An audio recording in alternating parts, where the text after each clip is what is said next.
Stranger Things VR is much more of an interactive experience than a traditional game. It's a product more comparable to walking through a virtual art installation, or a series of loosely connected dream sequences and abstract environments more than the structure of a cohesive adventure game.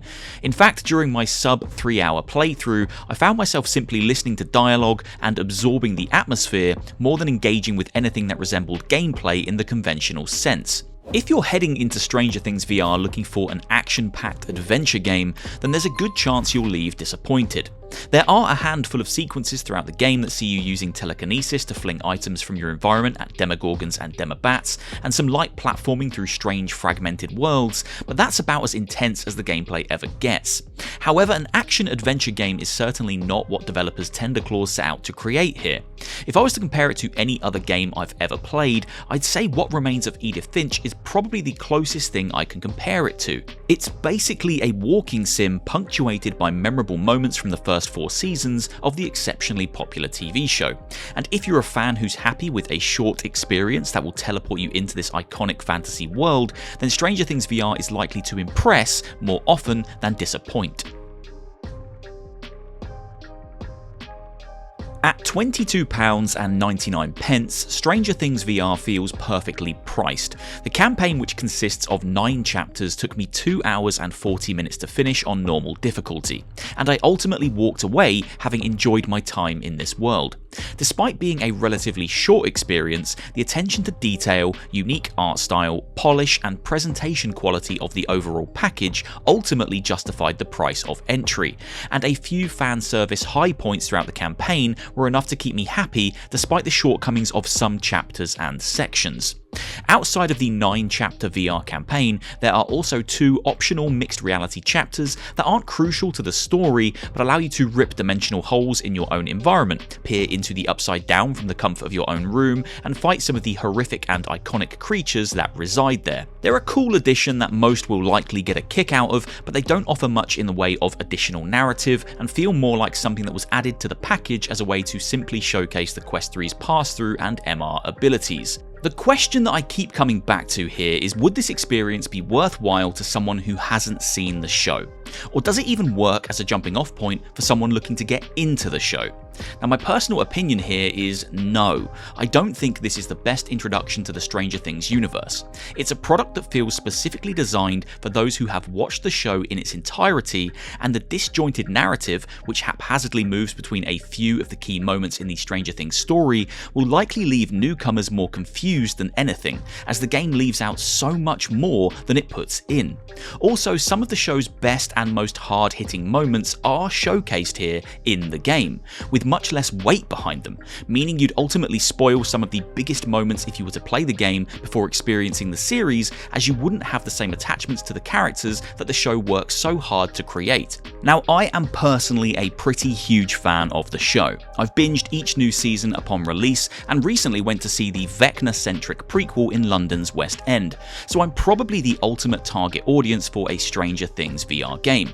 It makes sense that I enjoyed my time with the product, but even I can see the shortcomings in this effort, and I would be hard-pressed to recommend it to those who aren't as invested in the show.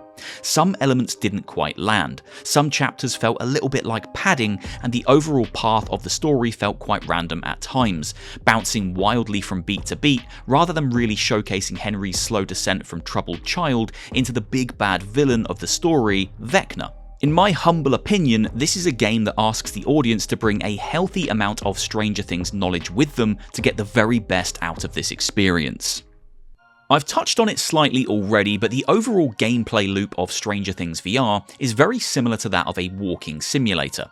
Action and exploration take a firm back seat here, as you're guided by near constant dialogue through primarily abstract linear environments modelled after the show's fictional otherworldly plane, the Upside Down.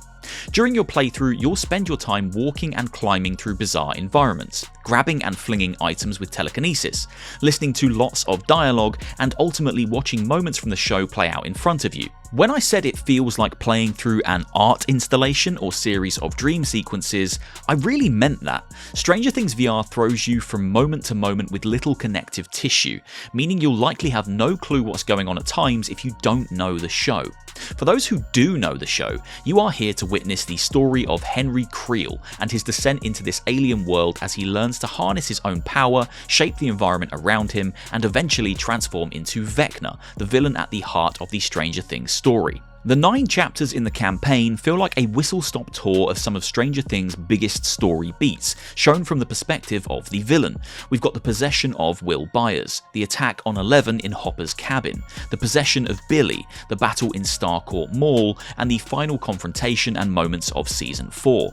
It's great to see these moments recreated in a new and often artistically breathtaking perspective, but the quality of these chapters and moments is sadly inconsistent at best.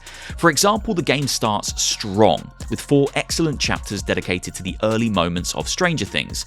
We see Henry learning to use his powers in the Upside Down. We see him dispatch his family and use those creepy, bone-snappy powers he loves so much.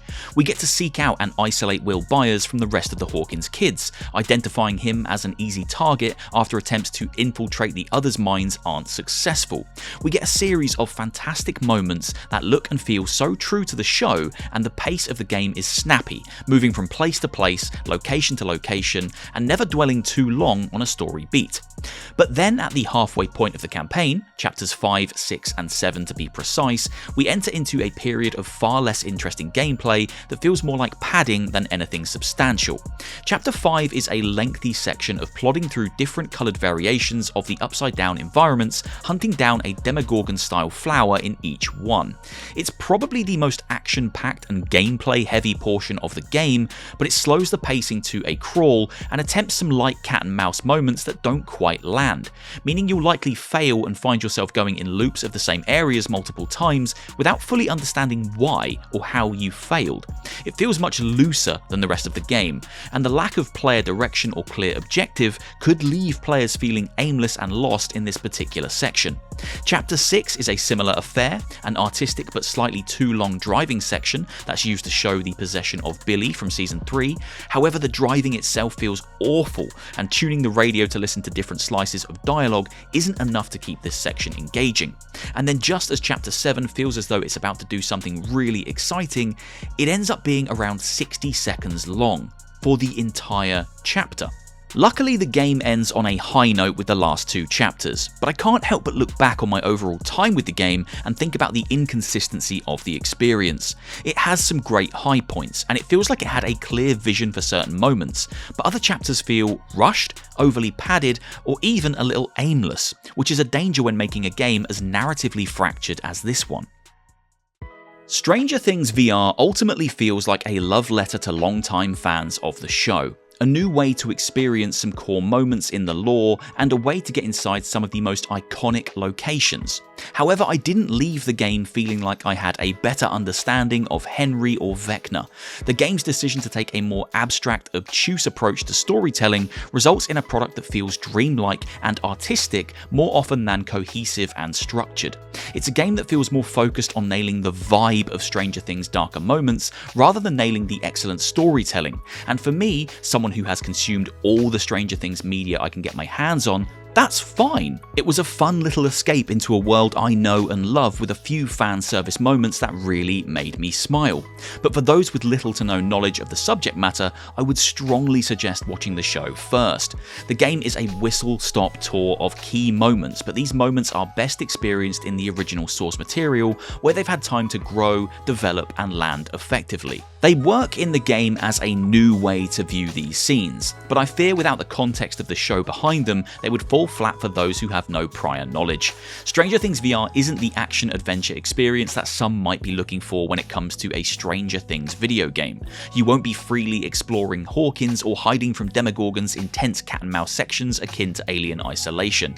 That game still needs to be made, but you will get to immerse yourself in a walking sim that clearly cares about the source material, a visual experience that is at times stunning, and a version of these iconic moments that works best when you already know what's coming.